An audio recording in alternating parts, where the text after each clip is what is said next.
All right, welcome to the next daily drawing. Today we're going to be drawing a bear, as you can see. I think it's either a grizzly bear or a brown bear. I'm not entirely sure which one, but to get started, let's start off with the body.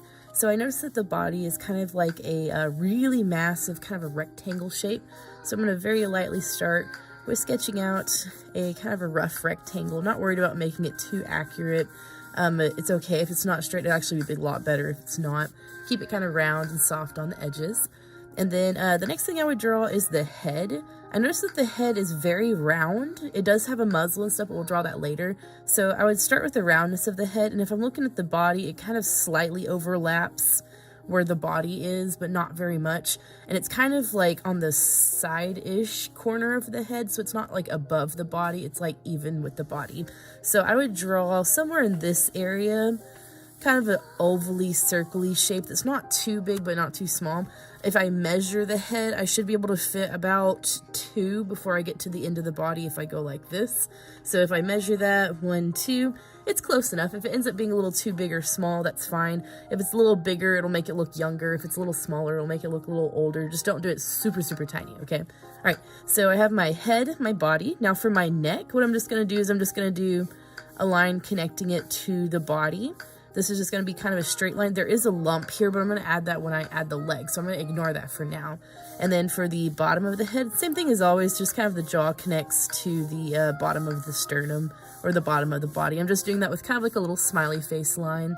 That's all it is. And you don't have to draw as many sketchy lines as I do. That's just kind of sort of how I do things. All right, so next what I'm going to do is I'm going to go ahead and focus on the head things first, and I'll come back for the legs.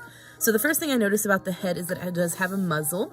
So there is kind of a diagonal line with kind of a blocked off look for the muzzle area. And the mouth is slightly open in this picture. I'm going to show you how to do it open and closed so you can kind of decide which one you want to do on yours. So the first thing I'm going to do is I'm going to draw that muzzle.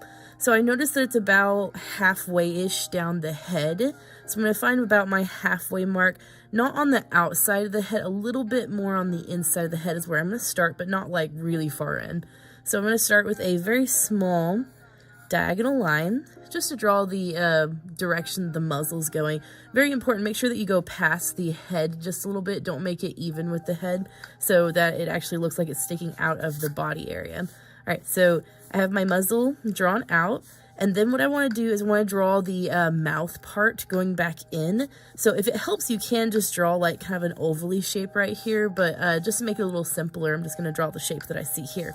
So it drops down. So if this is my diagonal line, it's going to drop down, and there's going to form kind of a small W right here, kind of like a little indentation, and then it's going to stretch out for the mouthpiece. So to do that, what I'm going to do is I'm going to drop this down a little bit in kind of a parenthesis, and then I'm going to curve it so that it almost looks kind of like the letter C. And then I'm going to add a second kind of curve like this.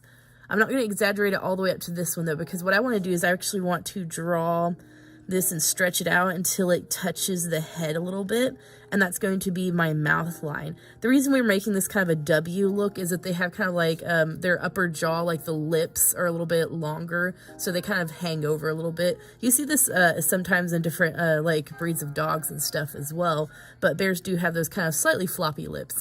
All right, so now that I have my upper jaw drawn, then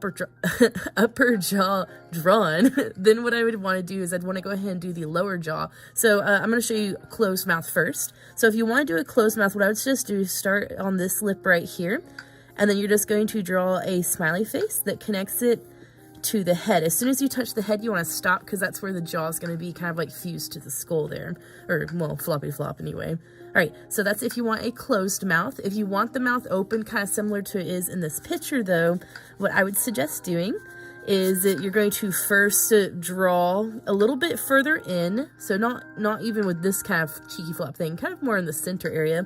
You're going to turn this area into kind of a greater than or less than sign almost, and then you would just curve that back to the corner of the lips right here. And then if you want to, you can draw teeth. All I'm doing is drawing like little teardrop teeth shapes. If you want to, you can also fill it in black so it looks like there's a tongue in there. It's up to you what you want to do on the inside of the mouth. That's kind of where you get to have your own little creativity. But this should look kind of like a little bit of a diagonal line here, and this should just curve back up to the mouth. And then for the bottom jaw, all you'd have to do is you're just going to add kind of the same thing we did before. So just a little smile, and then just connect that back to the bottom of that head shape that we drew before. All right, so there's a open muzzle. Okay, key thing though, really important, make sure that this shape, the bottom muzzle, is not longer than the top muzzle.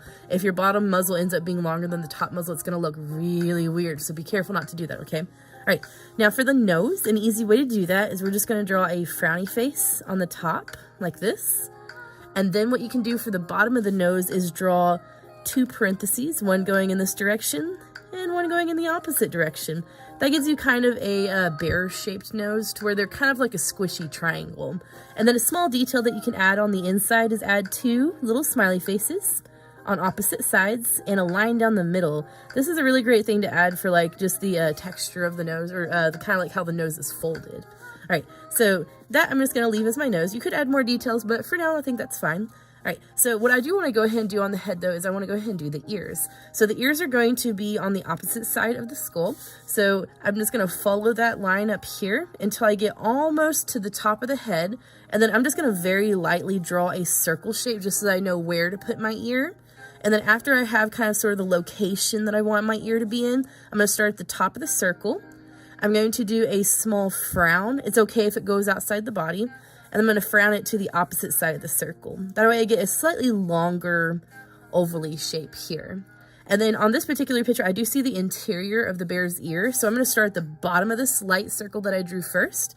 And then I'm just going to curve it up in a parenthesis until it touches the top of the ear like this. That way this is the inside of the ear and this is the outside of the ear. Afterwards, if you want to, you can go ahead and erase that bottom circle because we don't need it for the rest of that ear shape. That's just to help us figure out where to place those ear parts. All right, so we can see on the opposite side of the head, we just see the back of the ear and it kind of curves up and then goes back down, and it's on the exact opposite side of the head. So I'm gonna go to the opposite side of the head here.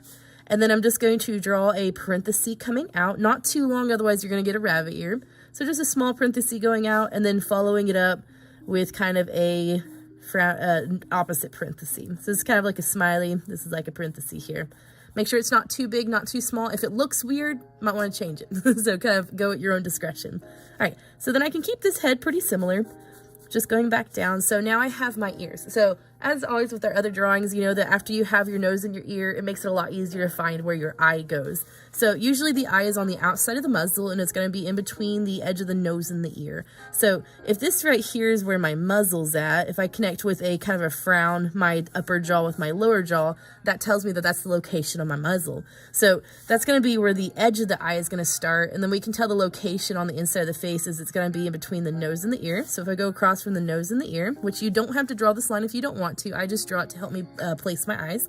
So I know that this right here is where I need to draw my eye. So the shape of bear's eyes are kind of similar to cat eyes in a way, is that we're going to have a diagonal line first, like this, and then we're going to draw a frowny face that's going to slowly start curving into a smiley face to make a circle.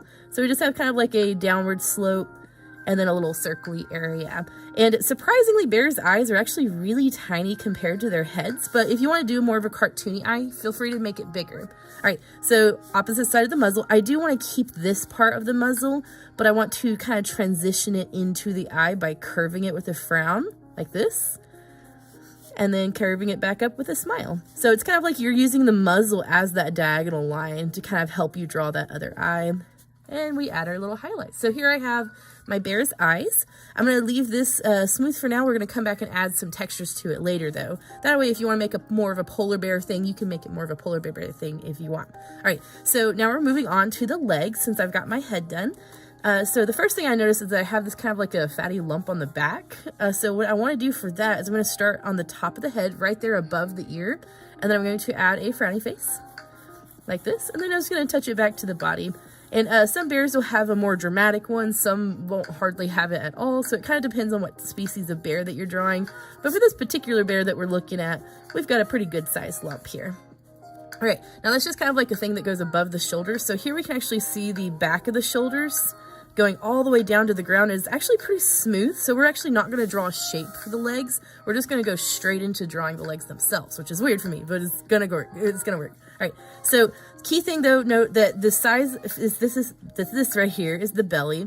right below the belly, that's about a half a head down for where the actual leg is going to touch the ground. So if I measure half a head and go down, my feet need to go at least this far down. So what I'm going to do is I'm going to make a really big dramatic parenthesis going from right below the shoulder all the way down to where I need to have my foot at. So it's just one really stretched out parenthesis. Once I hit that mark, then what I can do is I can just draw kind of a flat line like this. I went a little bit too long, but that's okay. After you do a slight flat line, in order to help make it look more like bear feet, they're similar to the cat and dog feet, but we do need to add a diagonal line for the claw. So what I'm going to do is I'm going to draw a slight diagonal line first, and then I'm going to add a frowny face. This is going to make it look like they have slightly pointier toes. And then to draw the second one, all I'm going to do is just draw a flat line a little bit further up, diagonal line, and then curve it into a frowny face. Now, because we're only seeing the side, we probably only see two, maybe a tiny third one. You wouldn't see all four usually from this point of view though. All right, once you have the paw part drawn however you like, then what we're gonna do is we're going to go up fairly straight until we get close to the body. As soon as we get really close to the body, we're then going to add a parenthesis for the front of the shoulder. So we're gonna go up straight like this. Once we hit the body, then we're just going to change that straight line into a parenthesis and make it a pretty big parenthesis too. You don't want to touch the head though, because we do want to have space for where the neck is going to help connect to the shoulder, okay? So don't fully touch. All right, so that makes our big bulky leg. And I'll show you how to add fur in just a little bit. Not right now though, just in case you want to make it more of a polar bear or a thin furred bear. All right, so now that we have that leg, the other leg is actually pretty simple too. So I'm going to keep this line right here for the neck area, but I do see that there's also a curve going for the neck right here. So something that before we draw that other leg, before it bothers me, is we're going to actually go here at the bottom of the jaw where the neck meets the head, and we're going to actually add a smile to kind of connect this part right here, just to help give us a little bit more kind of muscle definition right there, which once we start adding fur and stuff, that'll make a little bit more sense. And then I want to actually change this line right here into a little bit more of a flat line, because the neck muscle actually kind of overlaps a little bit with the shoulder. So I'm just kind of making that shoulder muscle kind of get overlapped by the neck muscles. And this right here would be more of the belly right here instead of the neck at this moment. All right, so now that we got that fixed up, let's go ahead and move on back to this leg. So we're gonna break it down into two parts. So here we have, this is gonna be a diagonal line, and then we're gonna have the big giant paw shape right here. So I'm gonna start with drawing a diagonal right where the belly meets the neck. I'm gonna draw a small, slightly diagonal line like this. And then I'm going to draw a huge letter C that I stretch out a little bit. I don't want it to be quite as far down as this paw, but I want to get close. After I do my gigantic stretched out letter C, then I'm going to curve it in a smiley face. I want to curve it until it almost touches the top of the C, but leave a gap, okay? That gap is going to show where the wrist is. All right, now that I have my paw shape drawn, I want to draw the elbow area. So that's just going to look like a curvy greater than or less than sign. So I'm going to start about midway in the paw, somewhere in the between the top and the bottom.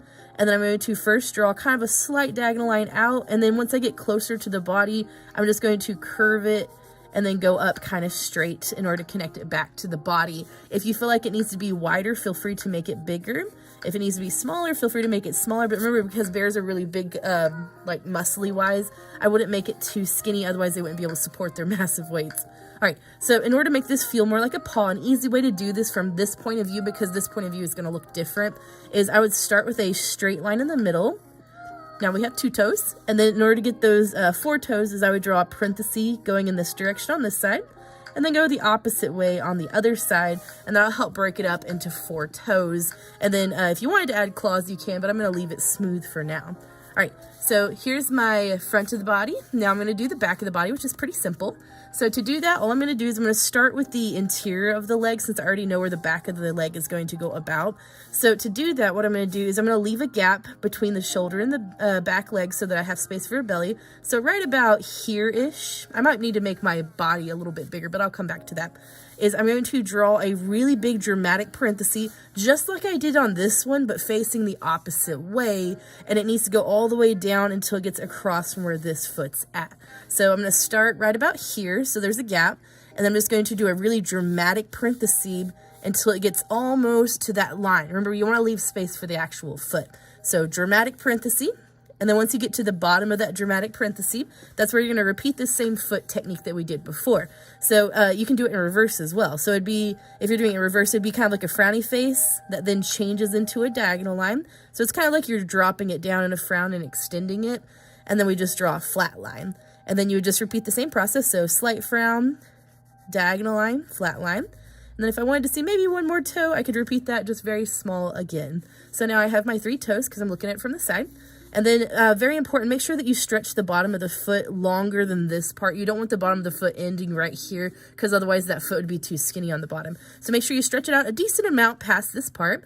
And then what you would do for the back of the body, I'm going to actually first go back up to my back before I do this part. I'm going to go to the back of the body, which is pretty accurately drawn. I am going to add a little bit more of a backside to it because I feel like this would be too skinny. So to do that, I'm just going to start back where I have my shoulder lump. And then I'm just going to make this, instead of being flat, I'm going to make it a slight frown. And then I'm going to extend it however far I think I need for the back of the butt. And then I'm going to frown it down like this. Don't go too far yet though, okay? Once you think that you get to a good amount of distance between here, we want to add this lump right here. This is just showing you some more of that muscle and also some fur texture. So after I get to where I think I'm ready to start adding this bump here, I'm going to add a slight change to where I add another parenthesis like this, just add a little bit more of a lump. And then once you get to the point where you're ready to connect it to the bottom of the foot, you're just going to do a wonk where you slightly curve it and then connect it to the bottom of the foot. That way we get a little bit more of that muscle texture. All right, so that would be your back leg, and feel free to tone this down if you want to, or if you want to increase the dramatic look to it, you can make it a little bit fluffier if you want. All right, so for this bottom part right here, I'm just going to keep the belly line. Feel free to make it a little bit chubbier or skinnier, whatever you want for your bear. This is your bear, you decide. For the leg, though, on the other side, I see that it's kind of stretched out a little bit. I can see a greater than or less than sign in the snow behind it, so that actually is going to really help me out with drawing that leg. And I see that it starts right here slightly below the belly. It's just going to form a small greater than or less than sign, like this. Kind of like we're turning that into like the letter D. And then I see the bottom of the foot. I don't really see the toes in this picture, but if you want to draw maybe like one toe on the inside, that way you can kind of tell it's a foot, then you can. Then drawing a flat line. Notice that this flat line is a little bit higher up than the previous one. That way it looks like it's further behind that leg, which is very important to do. Then I see that it does go flat for a little while. And then once I think I get a long enough of a foot for a barefoot, then all it is it's just a big parenthesis going back and touching kind of the knee on the other leg. So dramatic parenthesis until I touch the other leg, and that'll make kind of the bear's foot shape in this particular picture. Now, in the photograph, there is not really a tail shown, but if you wanted to add a little bit of a bear tail, it'd go somewhere right down here, kind of in between those two lumps. And that's going to make the area where the tail would typically be hanging out at. It wouldn't be way up here because it's a little too high. Their spines are curved down a little bit before you have the back of their hips. So this would be about where you would have your tail. All right, so all you really have to do is just do some erasing. I would suggest leave at least part of the jawline. You can't erase part of the jawline above this area where you have it right below the ear, but I would at least leave a little bit of it so that you can still see where the jaw went, okay? All right, so I'm just gonna erase some of these extra lines that we don't need, which on this one we didn't have to use too many basic shapes because it was so simple, so you don't have to do too much erasing. All right, so if you want a short-furred if you want a short-furred bear, you're done. That looks like a fantastic kind of a polar bear type thing. If you're wanting something more fuzzy like this, like a grizzly, feel free to continue on with me, and I'll show you how to add a little bit more detail. All right, so this works great as a cartoony aesthetic bear. Feel free to color it if you want to, or if you want to follow me and I'll show you how to add a little bit more texture. So to texturize it, what I'm doing is I'm just very lightly kind of getting rid of some of these hard lines, and this is also how you can make it a little bit more realistic. And then I'm going to change those hard lines into fluffier lines. So all I'm doing is I'm just adding some Z textures, kind of like what we did on the, I think we did it on the Husky, or if you want to make it kind of more soft and cutesy, you can add some W textures to make it look like a softer, fluffy bear. So here I'm just going to use kind of the spiky textures, just because I think our original picture was kind of more of a grizzly brown bear. And I'm just adding in the direction that the fur is growing. And if you don't know what the direction the fur grows, feel free to use references, which is why I'm using this. It's because I'm no bear expert. Like, I'm sure there's a lot of things that I could have done to improve on this. But that's the great thing about these things, is that I'm learning right alongside of you guys. For some of these things that I've been drawing, they're my very first time like ever drawing them, which is a fun experience because I love learning new things. So here I'm just going through and adding some small details in, mostly in the areas that I see shadows and stuff in the picture, just kind of add a little bit more textures and stuff, in which you don't have to add all the textures that I'm adding. I'm just adding them in places that I think could benefit from a little bit more fur or a little bit more fluff in order to help communicate more the fact that this is a very fuzzy brown bear, which is super cute. That makes me think of that Disney movie with the mom. Well, actually, my favorite is the brother bear, but I really liked the, I think it's called Brave. Yeah, it's called Brave. I think is it a Pixar movie or just a Disney movie? I don't know. But anyway, it had like the girl with the really fluffy red hair. She's super cool. Merida, I think, or something like that. But her mom turned into a bear, and it was like really cool. But yeah, so all right, I think that looks good for the fur texture. So to finish it up, all I'm going to do is I'm just going to add a little bit of shading. I'm not going to go too crazy on the shading today, just because I don't want to have too overwhelming of a look to it. So I'm just going to do some simple shading. All right, so if you choose to color it, I would love to see what kind of designs you come up with. I really like seeing some like fantasy designs, or especially with bears. I saw this one photographer that he did a photograph of a bear, and then he also did mountains. So there was like mountains on the inside of the bear's body, and it looks super cool. I wish I remember that photograph person's name. But anyway, all right, so I'm going to call that quits. I like how it turned out, and I hope you had fun drawing it with me. I would love to see your results, so feel free to send those to me. All right, have a good day. Bye.